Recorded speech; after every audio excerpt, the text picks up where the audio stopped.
Okay, guys. So let's start where we left, and we were discussing final account, right? Final account में हम लोग ने क्या क्या डिस्कस कर लिया था सर? हम लोग ने ट्रायल बैलेंस का क्वेश्चन किया था, फिर ट्रेडिंग अकाउंट का एक क्वेश्चन किया था. ओके, स्टार्ट करें. तो कल हम लोग ने स्टॉप कहाँ पे किया था पहले वो देख लेते. कल हम लोग ने रेक्टिफिकेशन ऑफ एरर देखा था लास्ट का. फिर उसके बाद हम लोग फाइनल अकाउंट स्टार्ट किए थे. फाइनल अकाउंट में हम लोग ने अच्छा खासा देखना स्टार्ट कर लिया था.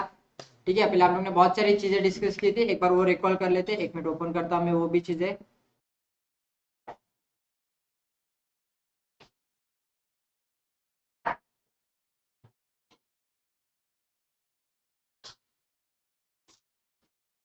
चलो, तो स्टार्ट करते हैं. हम लोग ने क्या क्या कल डिस्कस किया. स्टार्ट किया था प्रिपरेशन ऑफ फाइनल अकाउंट से. तो फाइनेंशियल स्टेटमेंट दो हिस्सों में डिवाइड होते हैं, income statement and positional statement. Income statement में दो चीजें रहती है, एक ट्रेडिंग अकाउंट रहता है और एक प्रॉफिट एंड लॉस अकाउंट रहता है. और पोजिशनल स्टेटमेंट में क्या रहती है, आपके बैलेंस शीट रहती है. Is it clear? फिर उसके बाद आता है आपका सर ट्रेडिंग अकाउंट में हम लोग को मिलता है gross profit and gross loss. Profit and loss में हम लोग को मिलता है net profit and net loss. Balance sheet क्या होती है, position of assets and liability पता चलती है. Is it clear? और ये टैली होती है. क्या होती है? टैली होती है. टाइप्स ऑफ फाइनेंशियल स्टेटमेंट, एक नॉन मैन्युफैक्चरिंग एंटिटी होता है और एक मैन्युफैक्चरिंग एंटिटी होता है. राइट, है ना? तो जो नॉन मैन्युफैक्चरिंग एंटिटी होते हैं उसमें क्या होता है, फाइनल अकाउंट बोलते हैं उसको हम लोग यूजुअली. और उसमें हम लोग ट्रेडिंग अकाउंट पढ़ेंगे, प्रॉफिट एंड लॉस अकाउंट पढ़ेंगे और बैलेंस शीट पढ़ेंगे. ठीक है. फिर हम लोग ने देखा था कि स्टेटमेंट ऑफ परफॉर्मेंस क्या होता है और स्टेटमेंट ऑफ फाइनेंशियल क्या होता है. ठीक है. फिर उसके बाद हम लोग ने देखा trading and profit and loss account क्या होता है, to purpose to find out the profit. ठीक है. तो प्रॉफिट्स किसके लेके, सेल्स एंड परचेस से जो प्रॉफिट होते हैं तुम लोग के, वो फाइंड आउट करने के लिए हम लोग क्या निकालते हैं, trading and profit and loss account बनाते हैं. तो ट्रेडिंग अकाउंट खाली किसके लिए होता है, परचेस एंड सेल्स के ऊपर जो प्रॉफिट आ रहा है उसके लिए रहता है. Is it clear? लेकिन प्रॉफिट एंड लॉस पूरा आपको एक्चुअल पिक्चर दिखाता है. Is it clear?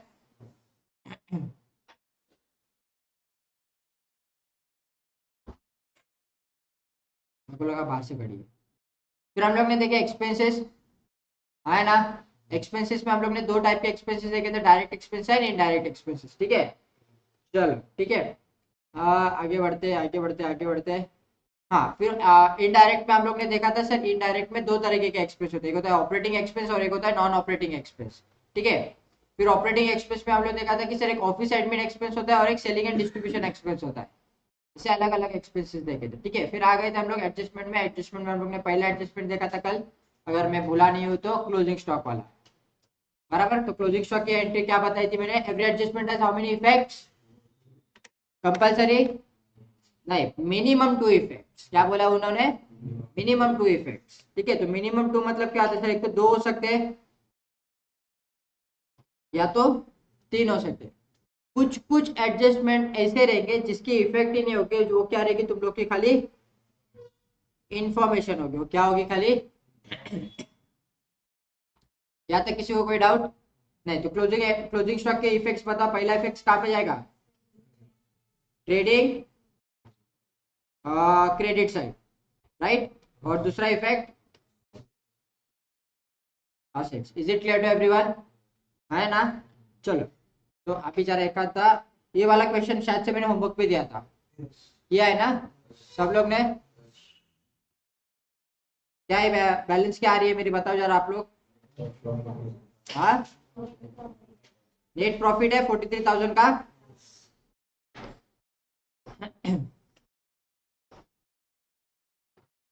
Illustration number 4, ये आपका बैड डेट्स वाला क्वेश्चन है. ये क्या है, बैड डेट्स वाला क्वेश्चन है. ठीक है.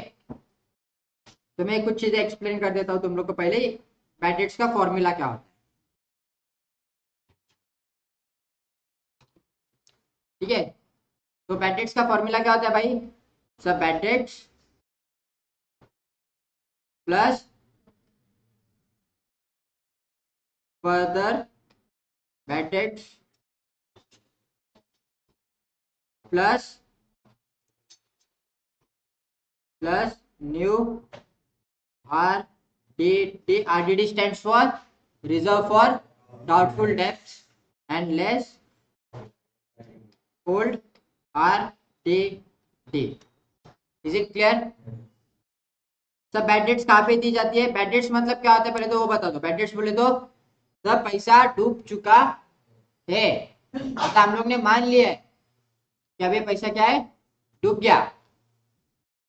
ये ईयर में जो आपका जो फाइनेंशियल ईयर चालू रहता है, फाइनेंशियल ईयर चालू रहते समय आपको जो चीजें पता चलती है उसको हम लोग बैड डेट्स बोलते हैं। मतलब कि भाई ये पैसा अभी रिकवर होने नहीं वाला। तो जो ईयर चालू है, जैसे कि अभी ईयर कौन सा चालू है बाबा, 23 और 24 चालू है, राइट। ये फाइनेंशियल ईयर चालू है। आज मेरे को पता चला कि बाबा एक एक्स पर्सन है, एक स्टूडेंट था, उस एक्स स्टूडेंट की अभी फी रिकवर नहीं होने वाली, वो पैसा नहीं देगा। ठीक है, तो क्या कर दूंगा, इसको मैं आज ही बैड डेट्स मार दूंगा ना। तो मेरे लिए बैड डेट्स ओपन हो गया है अभी। Bad debts year on going year में पता चल गया था ये बैड डेट्स है। ठीक है, तो इसके लिए इसका इफेक्ट हम लोग को कहाँ पे देखने मिलता है, ट्रायल बैलेंस में देखने मिलता है। ये ट्रायल बैलेंस में दिखता है ना भाई, हाँ है ना। ट्रायल बैलेंस में किधर दिखता है, डेबिट साइड, वो भी बोलो तो लॉस है ना। तो लॉस कहाँ पे आता है, डेबिट इफेक्ट होता है ना। Further bad debts, further bad debts बोले तो सर साल खत्म हो गया, 31 मार्च आ गया और 31 मार्च पे पता चला ये पैसा नहीं देगा। तो उसके बाद पता चला कि ये पिछले साल का था, अब बुक्स क्लोज करते समय तुम लोग को पता चल गया कि भाई ये पैसा नहीं देने वाला। तो इसको हम लोग क्या बोलेंगे, फर्दर बैड डेट्स। तो इसके लिए कहाँ पे देखने मिलता है हम लोग को, ये एडजस्टमेंट। ईयर खत्म होने बाद आपने अगर कुछ अकाउंटिंग में इफेक्ट्स डाला तो समझ जाना वो एडजस्टमेंट है। समझ रहे हो। 5 तारीख को पता चला कि वो एक पेमेंट आउटस्टैंडिंग है, बुक्स तो क्लोज होने वाले हैं ना अभी, 31 मार्च को क्या हो जाते हैं, बुक्स क्लोज हो जाते हैं। तो एडजस्टमेंट मारनी पड़ेगी ना उधर, है ना। फिर न्यू आरडीडी, ये न्यू आरडीडी कब रिजर्व किया जाता है भाई, बताओ। न्यू आरडीडी कब रिजर्व किया जाता है, साल के आखिर में ना, कि बीच में ही कर दोगे चलो रिजर्व मार देते हैं। नहीं रे बाबा, जब साल खत्म हो जाएगा, जब तुम लोग देखोगे तुम लोग का कितना बैलेंस बच रहा है, फिर उसके बाद तुम लोग का इफेक्ट आएगा। Is it clear. तो ये भी मेरा एडजस्टमेंट है। ओल्ड आरडीडी बोले तो सर पिछले साल जो ऑलरेडी आपने रिजर्व करके रखा है, वो पिछले साल अपने जितना ऑलरेडी रिजर्व करके रखा है, कि आपने अज्यूम किया था कि इतना तो लॉस होने ही वाला है मेरे को, तो उसको हम लोग बोलते हैं ओल्ड आरडीडी, है ना। तो ये न्यू आरडीडी मतलब ये इस साल का है। अगले साल न्यू आरडीडी क्या रहेगा, ओल्ड आरडीडी रहेगा। उस साल का न्यू आरडीडी अलग रहेगा, समझ रहे हो। ओल्ड रिजर्व है ना ये पुराना रिजर्व था। पुराना रिजर्व किधर मिलेगा हम लोग को सर, ट्रायल बैलेंस में, क्रेडिट साइड में देखने मिलेगा। ये कंपेंसेट करता है, इसके लिए माइनस हो रहा है देखो लॉस में से वो, कि आपने इतना रिजर्व निकाल के रखा था फिर भी आपको ज्यादा लॉस हुआ, फिर भी क्या हो गया आपका, ज्यादा लॉस हो गया। Is it clear. अब इसकी एंट्रीज कैसे रहती है, ये सब कुछ, ये सब कुछ कहाँ पे देखने मिलता है सर, इसकी इफेक्ट्स कहाँ पे जाते हैं, डेटर्स पे, या आप लोग इसको बोलते हो ट्रेड रिसीवेबल भी बोला जाता है। इसको क्या बोला जाता है, ट्रेड रिसीवेबल। सेम ही होता है, कंफ्यूज नहीं होना है तुम लोग को। कंफ्यूज हो गई तो टाटा गो ठंडन गोपाला फिर, ठीक है, भूल जाओगे। फिर कंफ्यूज हो गए तो समझ जाना आप लोग भूलने वाले हो। तो आप लोग को क्या याद रखना है कि जो ये ट्रायल बैलेंस की जो इफेक्ट है उसकी सिंगल सिंगल इफेक्ट आएंगे, और जो ये दोनों चीजें है बीच में के फर्दर और न्यू, ये कहाँ पे आएंगे, डेटर्स पे आएंगे। ठीक है, तो अभी इसके इफेक्ट्स कहाँ कहाँ पे होते हैं देखो। एक होता है तुम लोग का प्रॉफिट एंड लॉस अकाउंट, और एक होता है तुम लोग का,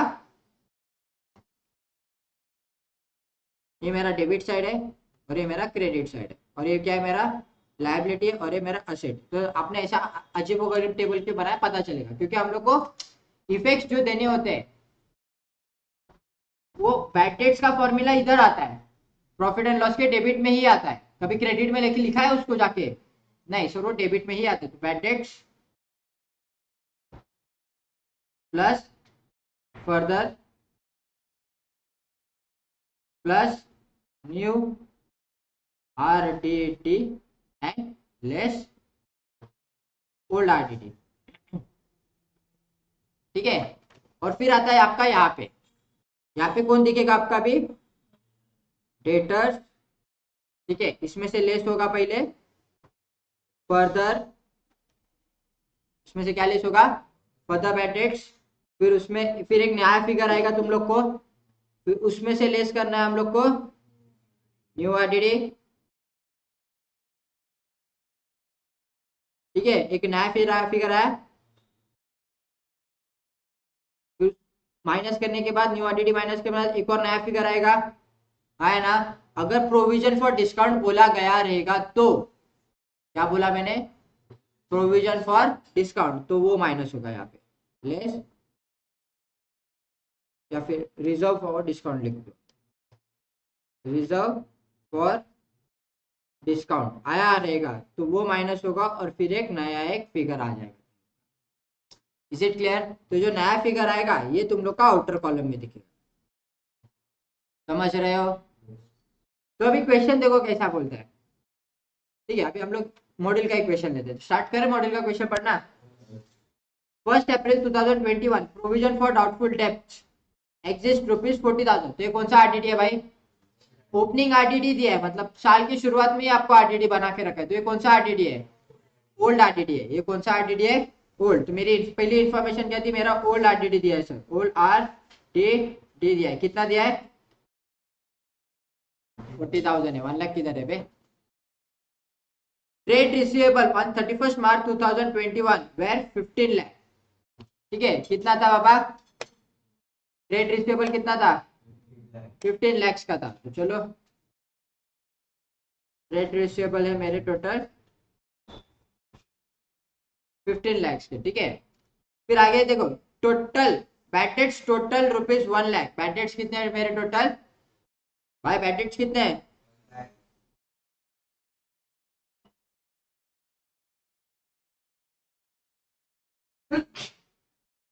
okay, it requires to write off bad debts and create provision equal to 5% on trade receivables balance। ठीक है, अभी आप लोग को क्या करने बोला है इन्होंने भाई? करना क्या पहले वो तो बताओ।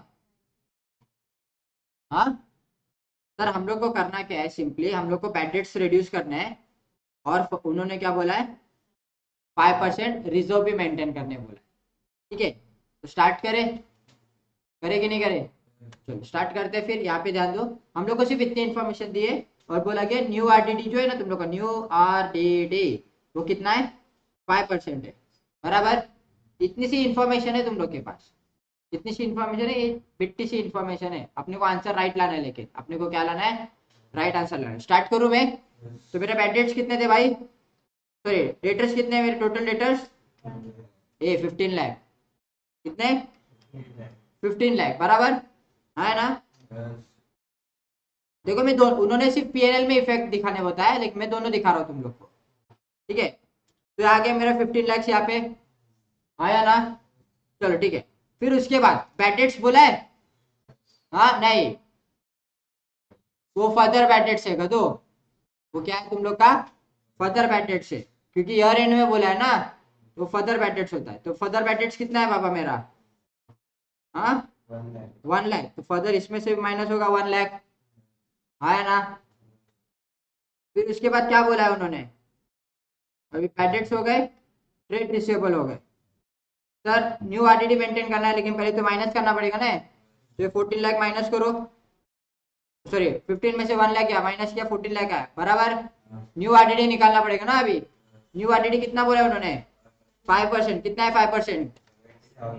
कितना है? 70,000, बराबर। तो 70,000 इधर आ गया, 70,000 इधर भी आ गया। Is it clear? ठीक है, फिर उन्होंने बोला है मेरा लेस आरडीडी भी था। कौन सा आरडीडी था? Old RDD. ओल्ड आरडीडी कितना है? ये 40,000 क्या करना है मेरे को? माइनस करना है ना। हो गया। डिस्काउंट विस्काउंट तो कुछ बोला नहीं, तो इधर लिखने की जरूरत नहीं है। हो गया सारी चीजें, ओल्ड आरडीडी भी लिख लिया, न्यू आरडीडी भी लिख लिया। हो गया क्या? तो अभी मुझे बैलेंस बताओ, इधर आउटर कॉलम में बैलेंस कितना आएगा? 1,30,000 आ गया। और यहाँ पे मेरा आउटर कॉलम में बैलेंस कितना आएगा? 13 लाख। चल बैलेंस मैच कर, देख रहा है 1,30,000। भाई उनका पैटर्न छोड़ दो, एग्जाम में पैटर्न मैटर नहीं करता, आंसर मैटर करता है, क्योंकि there are different different ways to solve different different calculations. Okay, the fact that matter is आपका आंसर टैली हो जाना चाहिए। तो इनका क्या है, the additional amount required to debit on the profit and loss account at the debit side it should be 1,30,000। यही आ रहा है अपना भी आंसर, आ रहा है कि नहीं आ रहा?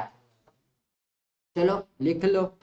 लेकिन ये दोनों इफेक्ट दिखाने पड़ते हैं क्या? इधर उन्होंने एक ही पूछा है, लेकिन आप जब फाइनल अकाउंट सॉल्व करोगे तो दोनों इफेक्ट्स दिखाने हैं आप लोग को। कम start writing.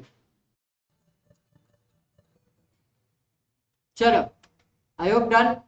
Illustration number 4 solve कर लिया आप लोग ने। अभी यहाँ पे ध्यान दो, इलस्ट्रेशन नंबर 5 आप लोग को खुद को सॉल्व करना है।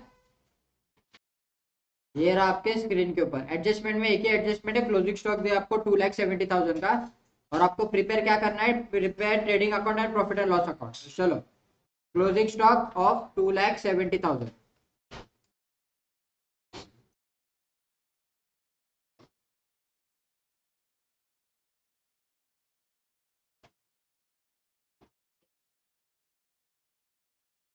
ठीक है, चलो question number 9। Sri Mittal gives you the following trial balance and some other information। चलो ठीक है, तो ट्रायल बैलेंस दिए और आपको सम अदर इन्फॉर्मेशन के नाम पे खाली एक इन्फॉर्मेशन चिपकाई है इन्वेंटरी की। किसकी? इन्वेंटरी की। लेकिन अब यहाँ पे देखो, यहाँ पे आप लोग की बातें क्या चल रही है, जीएसटी की बातें चल रही है। किसकी बातें चल रही है? तो जो जीएसटी का इफेक्ट आता है वो कहाँ पे जाएगा तुम लोग का इफेक्ट? बैलेंस शीट पे जाता है। कहाँ पे जाता है?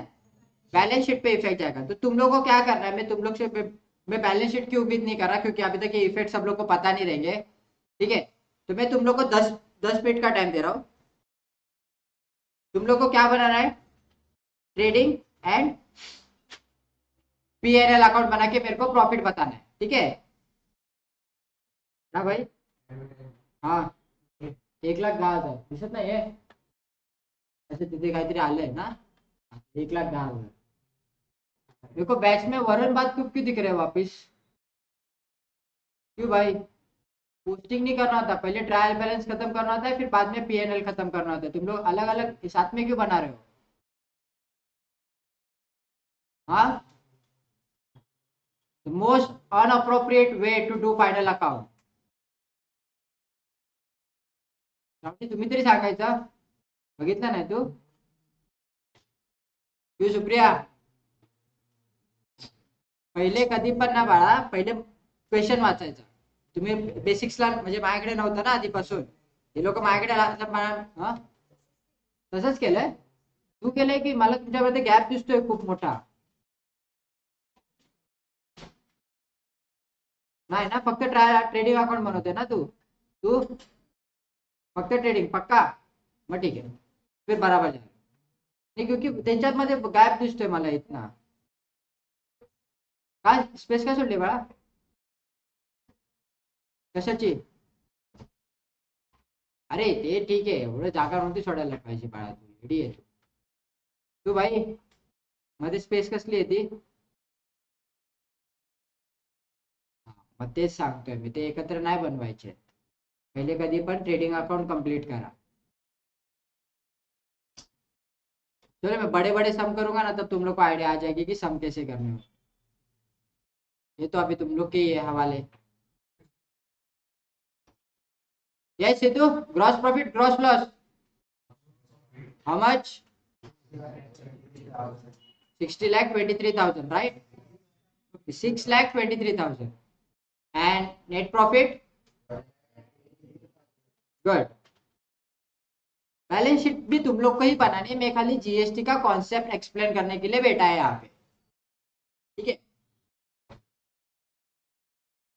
स्टार्ट करें? नहीं हुआ ना गाइस? नहीं हुआ ना कंप्लीट? क्यों नहीं हुआ कंप्लीट? प्रैक्टिस नहीं है, प्रैक्टिस बढ़ाओ भाई, प्रैक्टिस बढ़ाओ। ओके, जरा 2 मिनट यहाँ पे ध्यान दो, फिर तुम लोग सॉल्व करते बैठना। मैं तुम लोग कुछ इंपॉर्टेंट कॉन्सेप्ट बता रहा हूँ, कॉन्सेप्ट पे ध्यान दो गाइस। हम लोग जीएसटी पढ़ रहे थे, तो हम लोग ने 3 मेजर कंपोनेंट्स पढ़े थे, आया ना? कौन से थे?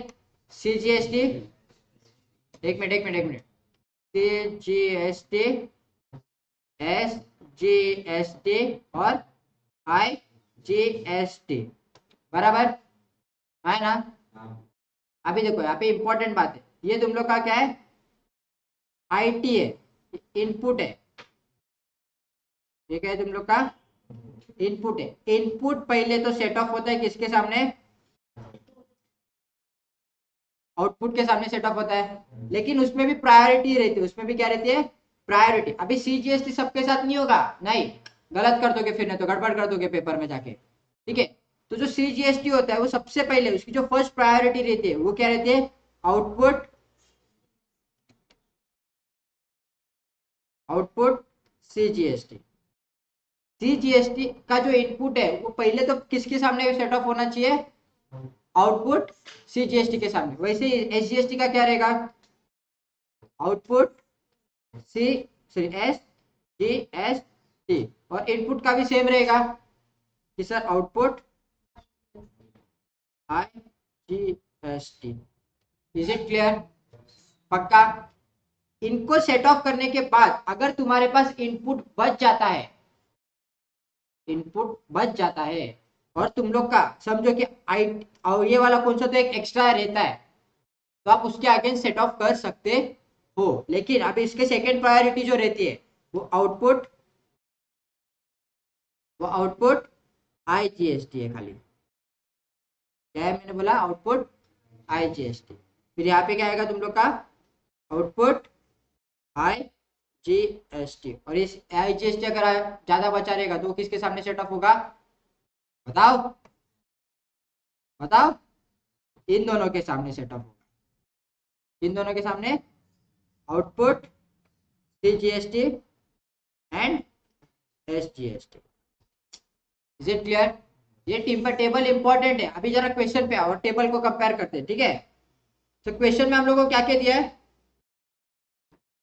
सर क्वेश्चन में हम लोग को इनपुट सीजीएसटी दिया है और इनपुट एसजीएसटी दिया है, और क्या बोला है, आउटपुट आईजीएसटी एक ही दिया है खाली। आपने को क्या दिया है भाई, एक ही दिया है। तो सर इनपुट सीजीएसटी, एक सेकेंड है लिखना चालू मत करो, दर दर दर दर दर दर, पहले तो मुझे कॉन्सेप्चुअली बताओ। सर इनपुट सीजीएसटी वो सबसे पहले तो किसके सामने सेट ऑफ होना चाहिए था,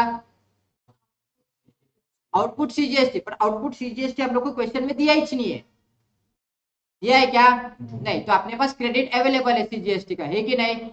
वैसे आपका इनपुट एसजीएसटी भी अवेलेबल है, बराबर। अब ये दोनों भी किसके भी सामने सेट ऑफ नहीं होने वाले, क्योंकि उसका ऑपोजिट है ही नहीं अपने पास, जो पहली प्रायोरिटी है। सेकेंड प्रायोरिटी क्या थी, आउटपुट आईजीएसटी, वही लिखा ना इधर अपन लोग ने। अभी ये जो आप लोग ने किया है, ये जो आया है, ये किसके सामने सेट ऑफ होने वाला है, आईजीएसटी के सामने सेट ऑफ होने वाला है। Is it clear. तो सेट ऑफ करने के बाद गाइस गाइस पे अटेंशन, यहाँ पे 2 मिनट यहाँ पे ध्यान दो। सेट ऑफ करने के बाद अभी देखो मेरे दोनों पास क्रेडिट है, दोनों भी इनपुट है। अमाउंट कितना है मेरा, देखो दोनों का भी डेबिट बैलेंस है, कितना है 9000 9000 है ना।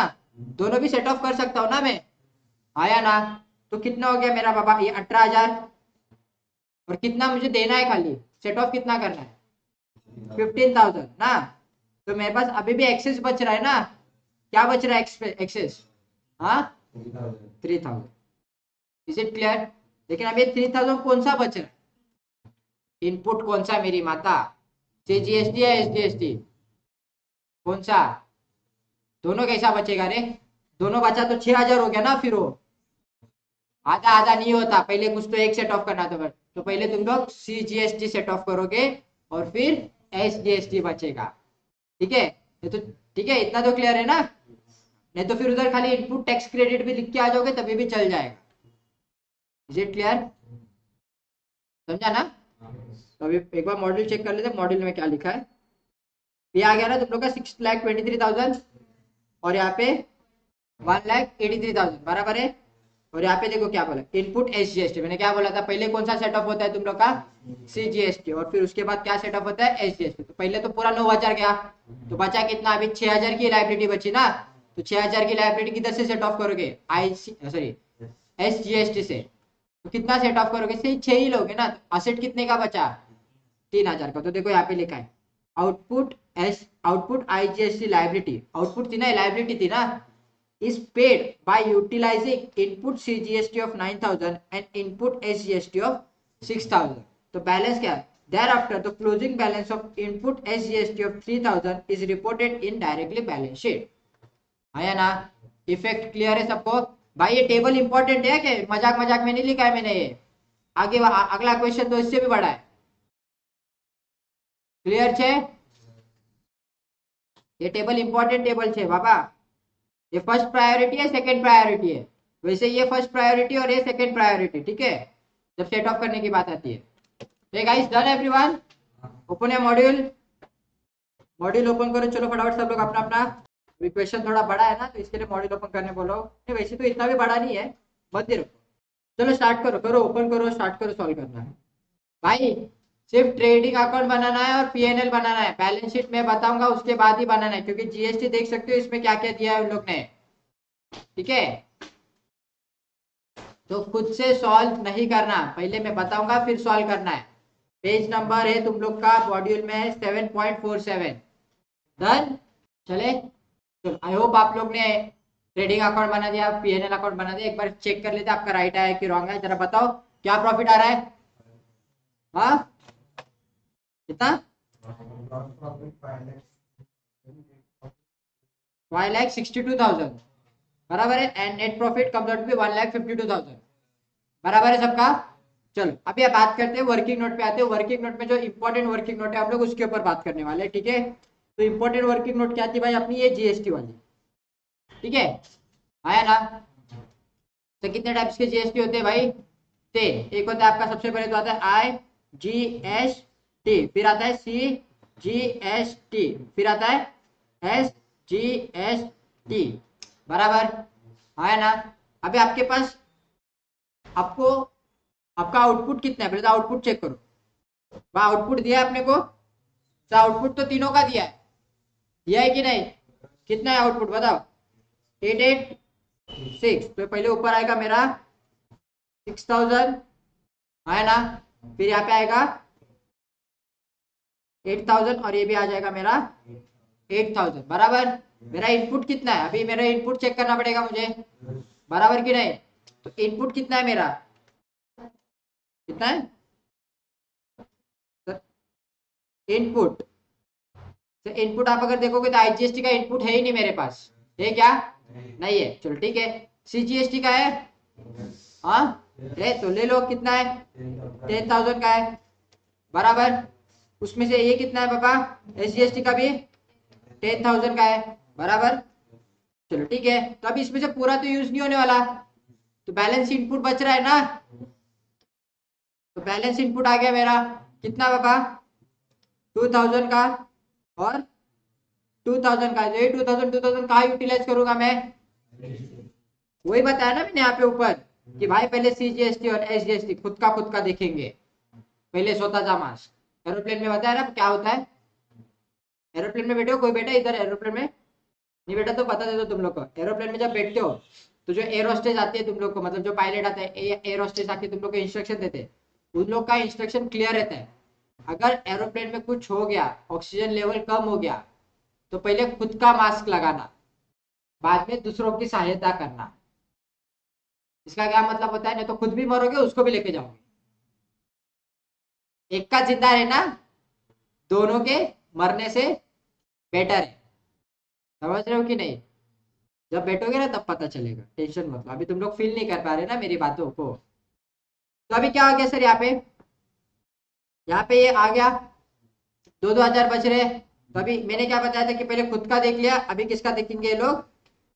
आईजीएसटी का। तो आईजीएसटी पे करना पड़ेगा ना अभी, तो अभी कितना पे करना पड़ेगा? लेकिन यहाँ से तो मैं यूज कर सकता हूँ ना ये, तो यहाँ से मैंने 4,000 टोटल यूज कर लिया है, बराबर। तो अभी बैलेंस कितना बचा मैंने? सर ये मेरा ये पेड हो गया यहाँ पे, तो बैलेंस यहाँ पे भी जीरो, यहाँ पे भी zero. Sorry, final balance, final output कितना बच रहा है सर? यहाँ पे 2,000 अभी भी बचेगा, है ना। यहाँ पे कितना? बराबर। क्लियर, सब खत्म, tata bye bye good bye. तो मेरा अभी भी क्या बच रहा है? फाइनली आउटपुट बच रहा है सर। किसका बच रहा है आउटपुट? आईजीएसटी का। कितना बच रहा है? 2,000। तो बैलेंस शीट में कहाँ पे जाएगा 2,000? लायबिलिटी में आएगा। तो एक बार देख लेते हैं sir,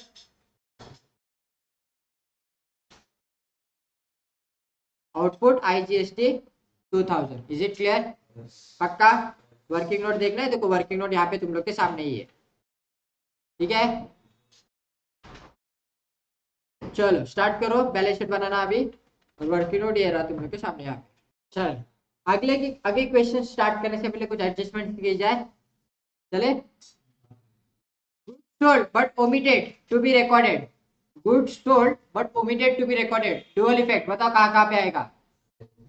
sir sales and, sir पहला इफेक्ट तो सेल्स में क्या करोगे, ऐड करेंगे, और second effect add in debtors. चलो आगे बढ़ो सर, ये लिखना है, लिखते जा रहे हैं फटाफट फटाफट मेरे साथ। एडिशनल एडजस्टमेंट्स लिखा है, ड्राइंग इन गुड्स, ड्राइंग इन गुड्स, अगर ड्राइंग होगा लेकिन कौन सा वाला ड्राइंग है, गुड्स वाला, तो क्या होगा पहला effect trading account credit side, बाद में लिखो चलो, trading account credit side, and second effect sir capital से भाई आंसर देना है क्या, मैं तो सबको खड़ा करूंगा अभी। सर कैपिटल से लेस करेंगे। चलो provision for doubtful depth, provision for doubtful depth से कौन सा है पापा, कौन सा वाला, न्यू। क्या इफेक्ट रहते हैं, पहला इफेक्ट हम लोग ने अभी क्वेश्चन सॉल्व किया थोड़ी देर पहले, पहला इफेक्ट कहाँ पे, सब ए भाई पहला इफेक्ट कहाँ पे, डेटर्स पे, वर्किंग नोट में आएगा पहला इफेक्ट इसका, पहला इफेक्ट कहाँ पे जाएगा, वर्किंग नोट में, डेटर्स का जो वर्किंग नोट बनेगा पूरा उसमें इफेक्ट जाएगा। तो यहाँ पे क्या आएगा ये तुम लोग का, तो पहला इफेक्ट तो आएगा सर डेटर्स से लेस करेंगे, और दूसरा इफेक्ट कहाँ पे जाएगा, सब बैड डेट्स में ऐड करेंगे। इज इट क्लियर, है ना। Provision for discount on debtors, provision for discount on debtors, क्या आएगा इफेक्ट, हाँ सर डेटर्स से लेस करेंगे, और दूसरा इफेक्ट पीएनएल के कौन से साइड, डेबिट साइड, पीएनएल के डेबिट साइड। तो पहला तो क्या होगा सर डेटर्स से लेस, और फिर सेकंड इफेक्ट क्या आएगा मेरा, PNL debit side. Is it clear, formula याद है ना, डेटर्स का, डेटर्स का फॉर्मूला पूछ रहा हूं, तो सबसे पहले तो डेटर्स लिखोगे, फिर उसके बाद क्या लेस करोगे, फिर उसके बाद एक नया बैलेंस आएगा अपने पास, उसमें से क्या लेस होगा, यू आर टे टे, बराबर कि नहीं, है ना। फिर उसमें से एक नया फिगर आएगा, फिर उसके ऊपर हम लोग क्या लेंगे, डिस्काउंट। सर अगर डिस्काउंट पहले ले लिया तो चलेगा क्या, नहीं चलेगा, सारा कैलकुलेशन हिल जाएगा, ठीक है।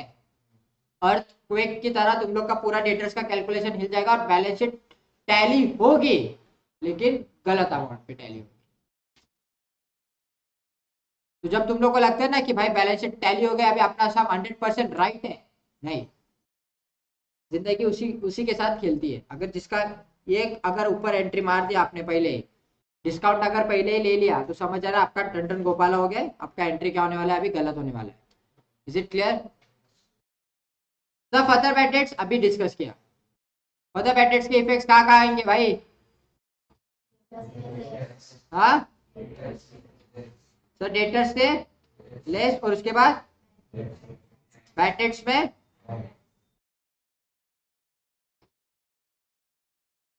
बैड डेट्स में सर ऐड करेंगे। इज इट क्लियर, ठीक है sir. Outstanding expense, outstanding expense sir पहले तो ऐड इन एक्सपेंस, ये क्या करना होता है, एक्सपेंस में ऐड करना होता है, ठीक है। और फिर उसके बाद सर लायबिलिटी में सेकंड इफेक्ट जाएगा इसका। Is it clear, first effect है और इसका सेकंड इफेक्ट है। क्लियर है, मैं थोड़ा फास्ट जा रहा हूँ, मैं अज्यूम कर रहा हूँ कि मैंने तुम लोग को ऑलरेडी सिखा के रखा है, और ये फैक्ट ही है कि हम लोग ने ऑलरेडी सब चीजें स्टडी करके रखी है, ठीक है। तो ये एक ऐसा चैप्टर है ना जिसपे हम लोग को ज्यादा टाइम इन्वेस्ट नहीं करना चाहिए, जितना जल्दी खत्म हो जाएगा उतना बेटर है, क्योंकि एग्जाम पॉइंट ऑफ व्यू से देखोगे तो एक आ भी सकता है, नहीं भी आ सकता है, लकी ड्रॉ की तरह है चैप्टर, आ गया तो बम्पर है, नहीं आया तो फिर पनौती है, ठीक है। हाँ वैसे ही होता है ना, लकी ड्रॉ क्या होता है, सट्टा पर आप लगाने वाले हो, आप अगर इधर कसिनो में जाते हो तो कसिनो जुगाड़ है, पता है ना, कसिनो क्या है, अगर जीते तो नसीब है, जीते नहीं तो समझ जाओ पन होती है। आया ना।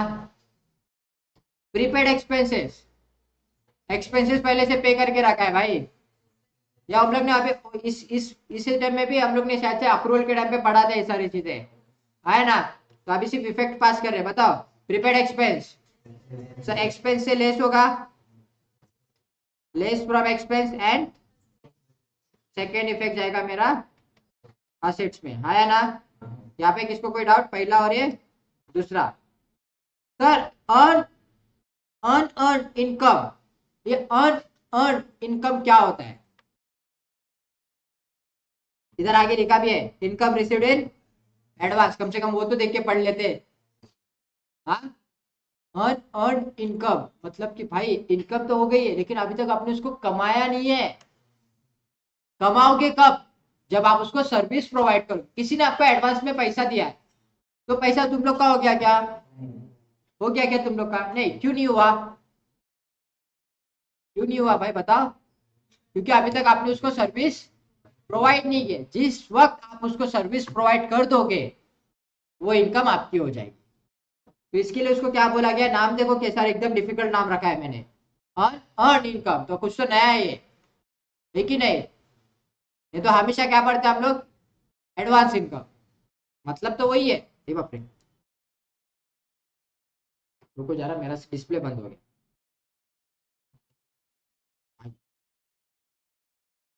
क्लियर है।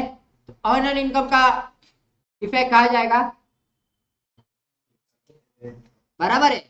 सर इनकम से हम लोग क्या करेंगे, लेस करेंगे। और दूसरा इफेक्ट, अभी किसी ने आपको पैसा दे के रखा है और आपने अभी तक उसको सर्विस प्रोवाइड नहीं की है, इसका मतलब वो आपके ऊपर क्या है, लायबिलिटी है। वो आपके ऊपर क्या है, लायबिलिटी है। तो ये क्या हो जाएगा मेरा सेकेंड इफेक्ट, लायबिलिटी मिलेगा। तो पहला इफेक्ट यहाँ पे आ गया, सेकेंड इफेक्ट यहाँ पे आ गया। इज इट क्लियर, ठीक है। इंटरेस्ट ऑन लोन, लोन के ऊपर इंटरेस्ट है, टेकन फ्रॉम समवन, किसी से तो लेके रखा है आपने पैसा, अभी उसके ऊपर इंटरेस्ट पे कर रहे हो तो इफेक्ट आ जाएगा, पे नहीं किया है आपने अभी तक। इंटरेस्ट ऑन लोन, लोन की एक एडजस्टमेंट है कि बाबा इतना इतना लोन था, इसके ऊपर इतना इतना इंटरेस्ट चार्ज करना था, पे नहीं किया अभी तक। तो क्या आएगा एंट्री, इधर इंटरेस्ट ऐड होगा, इंटरेस्ट पे, इंटरेस्ट है ही नहीं, इंटरेस्ट ऑन लोन की बात चल रही है। हाँ,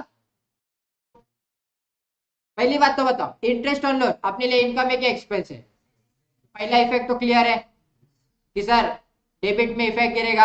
अगर ऑलरेडी इंटरेस्ट है तो उसमें ऐड कर दो, अगर इंटरेस्ट नहीं है तो नया हेड ओपन करके उधर लिख दो आउटस्टैंडिंग इंटरेस्ट, आया ना। अभी आउटस्टैंडिंग एक्सपेंस होता है तो कि दूसरा इफेक्ट किधर जाता है, और क्या चाहिए जिंदगी में, बराबर है तुम लोग का।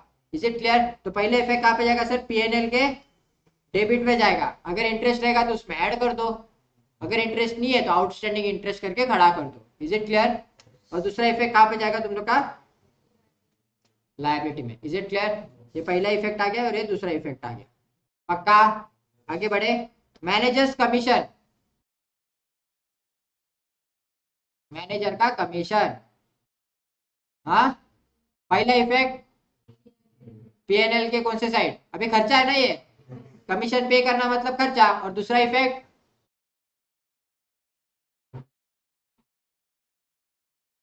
एडजस्टमेंट में मतलब अभी तक दिया नहीं है, देना है, दिया नहीं है, देना है, ठीक है। एडजस्टमेंट बातें चल रही ना, एडजस्टमेंट कब पास की जाती है, साल खत्म होने के बाद।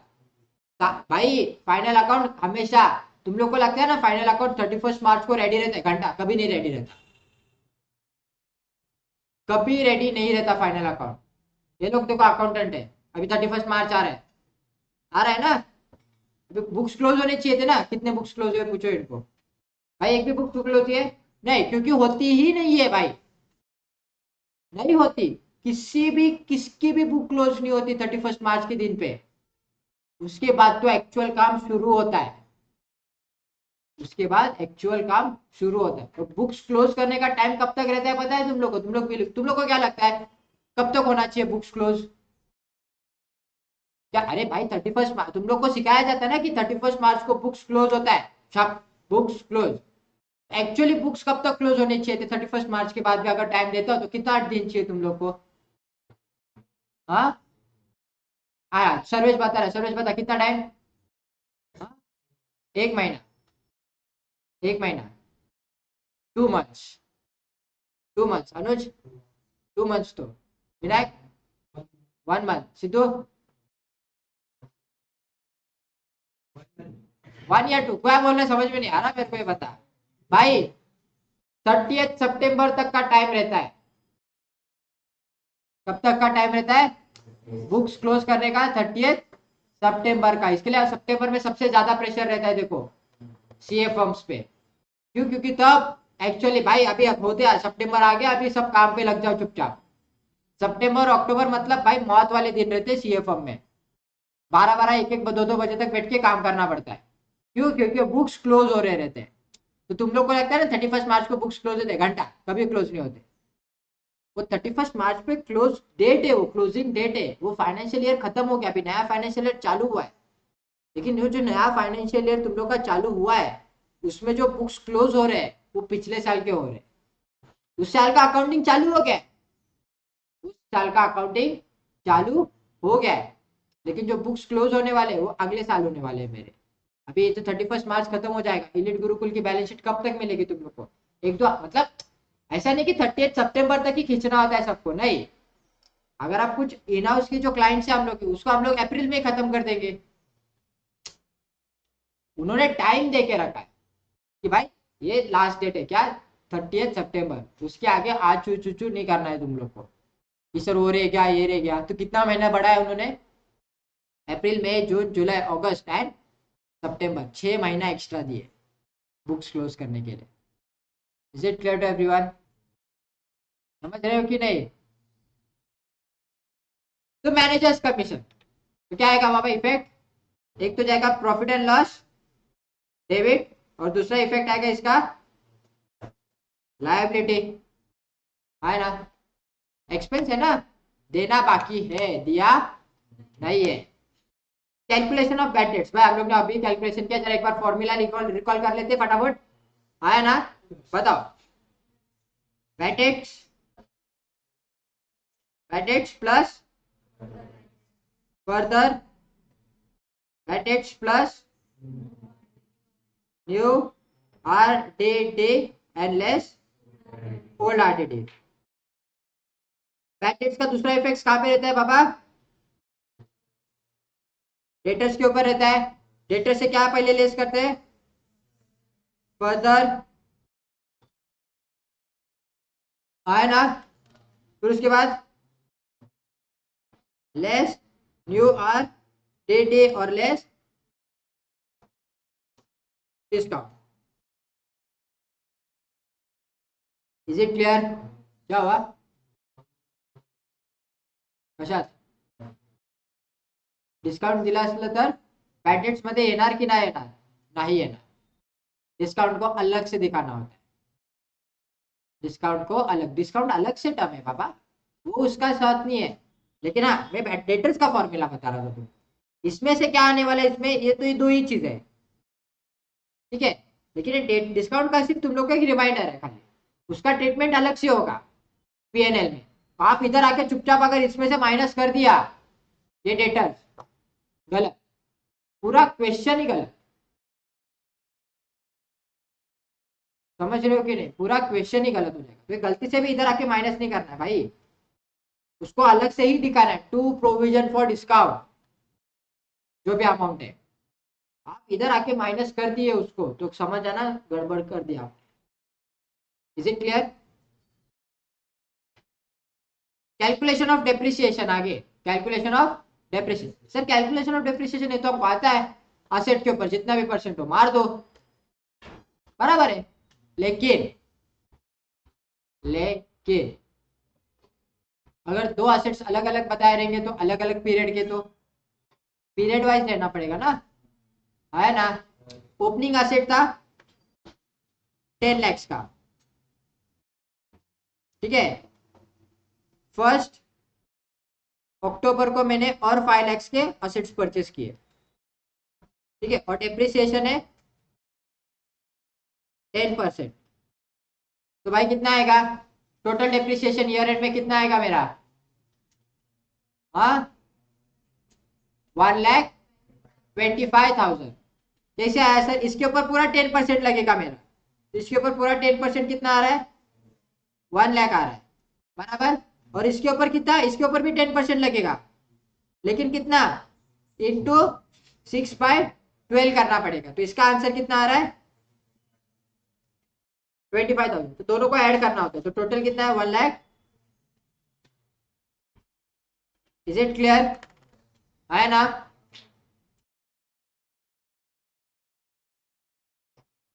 कॉन्सेप्ट ऑफ म्यूचुअल सेटलमेंट बोले तो म्यूचुअल एंट्री अकाउंट करंट पिछले साल था ना। सर एक ऐसा पर्सन है जो मेरा डेटर भी है और वो मेरा क्रेडिटर भी है, उसके साथ डीलिंग करनी है। ठीक है, let us take an example.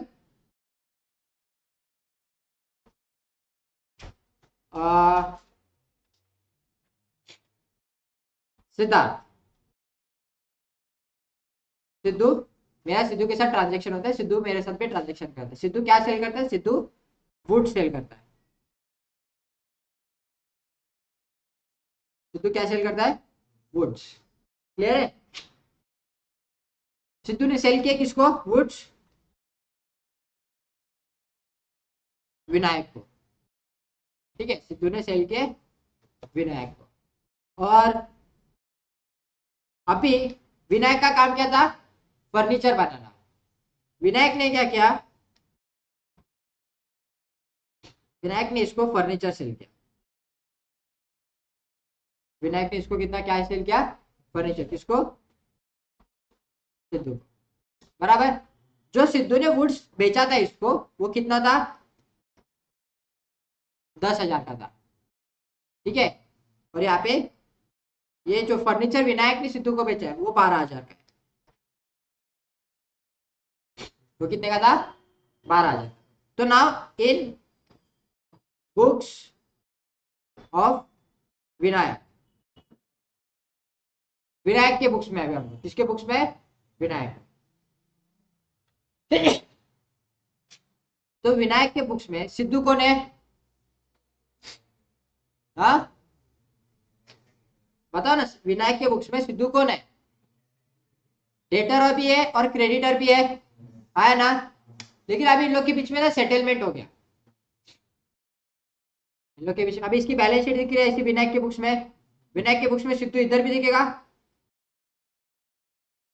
और विनायक के बुक्स में सिद्धू इधर भी दिखेगा, बराबर। लेकिन यहाँ पे कितना दिखेगा? 12,000 दिखेगा, और यहाँ पे 10,000। विनायक सिद्धू को जाके क्या बोला पता है? भाई सुनना, अच्छी तेरे को 10,000 देने हैं और तेरे से लेने कितने? 12,000। एक काम करता हूँ ना, वो 10,000 दे ही मत तो मेरे को, मैं तेरा बिल कम कर देता हूँ, है ना। तो अभी विनायक के बुक्स में डेटर्स बचे कितने? हाँ कितना बचा? 2,000। तो ये माइनस हो जाएगा यहाँ पे, सेट ऑफ 10,000, वे तो जीरो हो गया, ये 10,000 माइनस हो गए, तो बचे कितने? यहाँ पे किसी को कोई डाउट? पक्का? इसको बोलते हैं mutual understanding. Is it clear? अगर अगर मैंने यहाँ पे उल्टा कर दिया होता, ये 12,000 है और ये 10,000 है, तो एंट्री क्या आती? तो अभी क्या बचता मेरा? सर अभी ये 12,000 हो गया और ये 10,000 हो गया, बराबर। तो अभी डेटर्स पूरे खत्म हो जाते, अभी विनायक को देना पड़ता, विनायक की लायबिलिटी बचती। Is it clear? यहाँ पे किसी को कोई डाउट? तो म्यूचुअल सेटलमेंट भी क्लियर है, सेटलमेंट कर देते भाई लोग, बड़े बड़े अमाउंट पे सेटलमेंट होती है। Is it clear? ठीक है, चलो। तो सारे कॉन्सेप्ट्स मैंने पढ़ा थे जो आपके फाइनल अकाउंट्स में सेव कवर होने वाले। मैं इसको सेव कर देता हूँ, एक ग्रुप पे सेंड करूंगा, जिसको लिखना रहेगा वो बाद में घर पे लिख लेना।